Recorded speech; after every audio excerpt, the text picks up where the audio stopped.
النبي كريم صلى الله تبارك وتعالى عليه وسلم ارشاد مبارك دي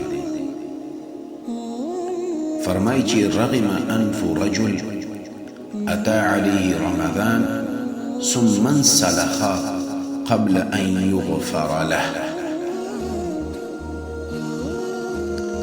ذلیل او رسوا دي شي هغه سړی چې په چا باندې رمضان راغلو او هغه خپل مغفرت ونه کړ.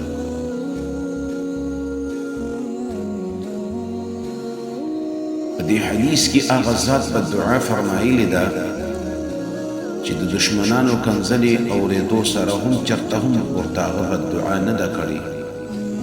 خپل محمد رسول الله صلی الله علیه وسلم دغه سړي لپاره بددعا فرمایي، اندازه وکړئ چې څومره بدبخته انسان دی. د هغه جرم څه دی چې نبي کریم صلی الله تبارک وتعالی علیه وسلم ورته بددعا فرمایي؟ د هغه جرم دا دی چې په هغه باندې پوره رمضان المبارک تیریږي لیکن هغه خپل مغفرت ونه کړي. داغه د پر دومره سخت وعید ولې دی، دومره سخت وعید ولې دی؟ دې د پاره چې په دې میاشت کې الله کریم د مغفرت دومره دروازې کولاو کړي دي که دغه انسان لږ هم کوشش کړی وي او همت یې کړی وي نو د هغه به مغفرت شوی. لیکن داغه د بدبختۍ چې د رمضان المبارک د شپې او ورځې تیرې شوې هغه داسې کار ونه کړو چې د هغه بخشش شي.